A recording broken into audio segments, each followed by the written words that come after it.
বাড়িতে ঢুকে বিজেপি নেতাকে কেটে ফেলার অভিযোগ তৃণমূল নেতার বিরুদ্ধে। সোশ্যাল মিডিয়ায় ভাইরাল তৃণমূল নেতার হুমকির ভিডিও, যাকে ঘিরে তোলপাড় দুর্গাপুর পূর্ব বিধানসভার অন্তর্গত বাঁশকোপা গ্রাম। অভিযুক্ত তৃণমূল নেতার নাম পান্না ঘোষ, যদিও ভাইরাল ভিডিওর সত্যতা যাচাই করেনি খবর দিন প্রতিদিন। বাঁশকোপা গ্রামের বিজেপি নেতা দিলীপ রায় অভিযোগ, তার বিরুদ্ধে তৃণমূলের দলীয় পতাকা ছেঁড়ার মিথ্যে অভিযোগ তুলে দলবল নিয়ে তার বাড়িতে চলে আসেন তৃণমূল নেতা পান্না ঘোষ এবং ক্রমাগত হুমকি দিতে থাকেন। এই হুমকির ভিডিওই পরে সোশ্যাল মিডিয়ায় ভাইরাল হয়ে যায়। সোমবার বাঁশকোপা এলাকায় প্রচারে আসেন দুর্গাপুর পূর্বের বিজেপি প্রার্থী চন্দ্রশেখর বন্দ্যোপাধ্যায়। দলের কর্মীকে হেনস্থার অভিযোগ তুলে সরব হন তিনি। তার বক্তব্য, তৃণমূল যদি অশান্তি শুরু করে তবে তার শেষ করবে বিজেপি, এই মর্মে পাল্টা হুঁশিয়ারি দেন তিনি। খবর পেয়ে ঘটনাস্থলে ছুটে আসে কাকসা থানার পুলিশ। এলাকায় ব্যাপক উত্তেজনা ছড়িয়ে পড়ে।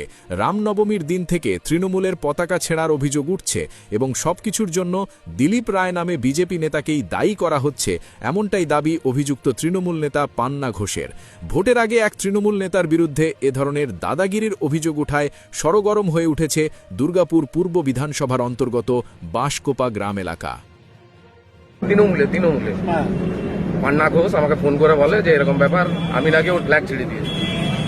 সেটার পরিপ্রেক্ষিতে আমি বলি, তুই পঞ্চায়েত তুই জানবি, তোর পাড়াতে। তারপরে আর আমার এখানে কোনো ফ্ল্যাগ বাঁধা হয় নাই, কোনো কিছুই হয় নাই, একটা মিটিং ছিল হয় নাই, আর আমি ফ্ল্যাগ ছেড়ে দিলাম।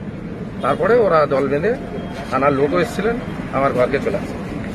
পান্না ঘোষ ওর টিম নিয়ে করে আসে। 25-30 জন তো হবেই। আপনাকে হুমকি দিয়েছে? হ্যাঁ, হুমকি কেটে দেবো বলেছে, ওটা রেকর্ডিংই আছে, কেটে দেবো।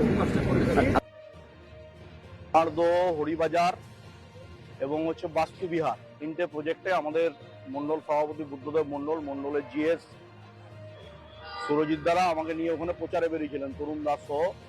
আমরা যখন প্রচার করছি তখন এই গ্রামের কার্যকর্তা দিলীপ রায়, উজ্জ্বল গোপ, পাপু এরা ফোন করে জানালো যে এখানে তাদেরকে বাড়িতে গিয়ে থ্রেট করা হচ্ছে।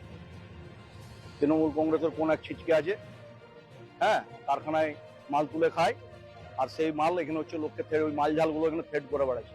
ওরা ভাবছে যে আমি এই মাত্র হয়তো নামলাম ট্রেন থেকে, আমার এই মাটিতেই জন্ম হয়েছে, ওসব ওই দুচুটে ছিচকে মাল কেনা আমার জানা আছে কি করে জব্দ করতে। আমরা হিংসা চাইছি না, যদি কেউ হিংসার রাজনীতি দুর্গাপুরে শুরু করে আমরা কিন্তু শেষ করব। আমরা এই নোংরা রাজনীতি চাই না। মানুষের যাকে পছন্দ, মানুষ নির্বাচনে তাকে ভোট দেবে। কারখানায় মাল তুলে খাওয়া নেতারা যদি ভেবে থাকে যে বাঁশকোপা গাঁ চালাবো, এটা হবে না। তুমি উত্তম